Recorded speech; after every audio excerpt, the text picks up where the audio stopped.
Target shooting looks effortless from the outside. An athlete stands perfectly still, freezing their body to execute a high-stakes action. That stillness is an illusion. To hold a posture without moving, the body undergoes intense, sustained, low-level isometric loading. Supporting a heavy rifle for hours forces specific muscle groups to fire continuously. It places an extreme, asymmetric stress directly across the upper kinetic chain. Over thousands of repetitions, this relentless, one-sided demand physically rewires the athlete's neural pathways and forces their resting posture to warp. In precision sports, injuries do not come from sudden, explosive impacts. They emerge from the silent compounding of micro-deviations, breaking down the body frame by frame. Consider Diksha Praveen, a 12-year-old youth athlete competing in 10-meter air rifle. This is her clinical report. It shows she presented with severe overuse and postural strain pain radiating across her neck, shoulders, and upper back. The standard medical response to these symptoms is to prescribe localized pain relief and temporary rest. That approach masks the problem.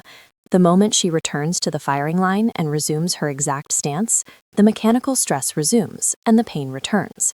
The localized pain is the terminal output of a systemic mechanical failure. To cure her pain and elevate her scores, we have to look past the symptoms and map the true root cause using high-resolution kinematic data. This root cause chain tracks her pain backward. It begins with the sport's baseline demand, a static stance. The critical failure is subjecting a 12-year-old to this without a strength base. This causes sustained tissue overload, pulling the head forward and locking her into chronic pain. Treating the pain at the end of the chain is useless if you ignore the complete absence of a strength base at the beginning. We see these mechanical failures in real time. This is Diksha's live kinematic capture. The first red flag is an extreme forward head posture. Her head sits 33% forward of her shoulder joint during the hold.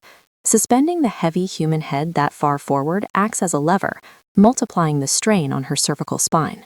Looking straight on reveals a second major error. Her center of mass is shifted 50.9% off her base of support.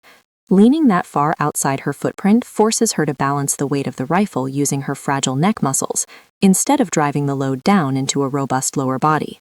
Finally, the shooting arm shoulder is held unnaturally high, elevated to nearly 78 degrees. At that angle, the upper trapezius must contract constantly to hold the arm up, bypassing the larger scapular muscles meant for endurance. This directly triggers her upper back pain. It becomes clear when you look at all the data together. Her unoptimized shooting stance is the exact mechanism causing her injury.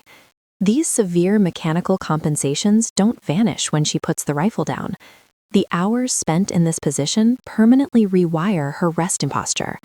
This analysis shows a classic physiological adaptation known as an upper crossed muscle imbalance. The front muscles, upper traps and chest, have become overactive and shortened, pulling her head forward.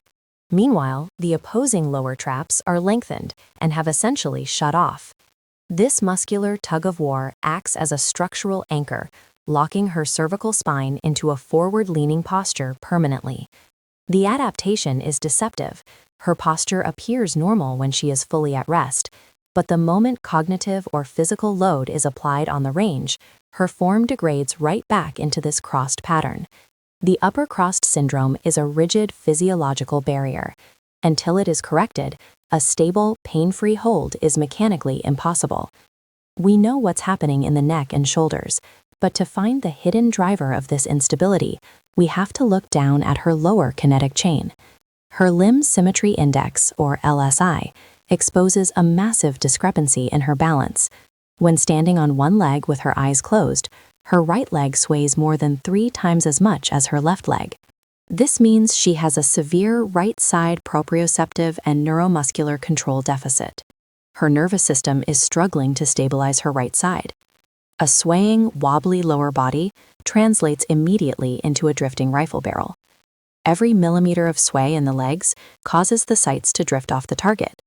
You cannot build a precise, stable upper body hold on top of a foundation that is highly asymmetric and structurally weak. The kinematic data gives us a precise diagnosis. She has a sport-related overuse syndrome driven by an upper cross imbalance, built on top of zero foundational strength. To dismantle this root cause chain and rebuild the athlete, she requires a strict, sequential 3-phase clinical protocol. Phase 1 focuses entirely on settling the pain. We use localized modalities and gentle activation to break the neurological guarding loop and calm the overloaded tissue. Phase 2 transitions to corrective rehab. This schedule details targeted exercises designed to actively restore neuromuscular control and symmetry. She cannot advance past this phase until she hits strict quantitative gates. Her right leg must return to at least 70% symmetry, and she must rebuild basic scapular endurance. You cannot strengthen a painful, guarding tissue. You must reestablish basic postural symmetry before loading the body with real weight. Only then do we reach the final and most vital step, Phase 3, where the missing foundation is finally built. Here, we implement technique-first, submaximal strength conditioning for the legs and spine, scaled safely for a growing 12-year-old athlete. Programming dedicated recovery, mandating sleep and deliberate deload weeks, is as critical to the protocol as the physical exertion itself. The ultimate goal of this protocol is to return the athlete's skeletal structure back to an ideal, pain-free reference range. A perfectly balanced, symmetrical platform holds the rifle steadier for longer, with drastically less drift. In elite precision sports, chronic pain and performance ceilings share the same mechanical flaws. Correct the biomechanics, build the physiological base, and the pain will resolve precisely as the scores on the line rise.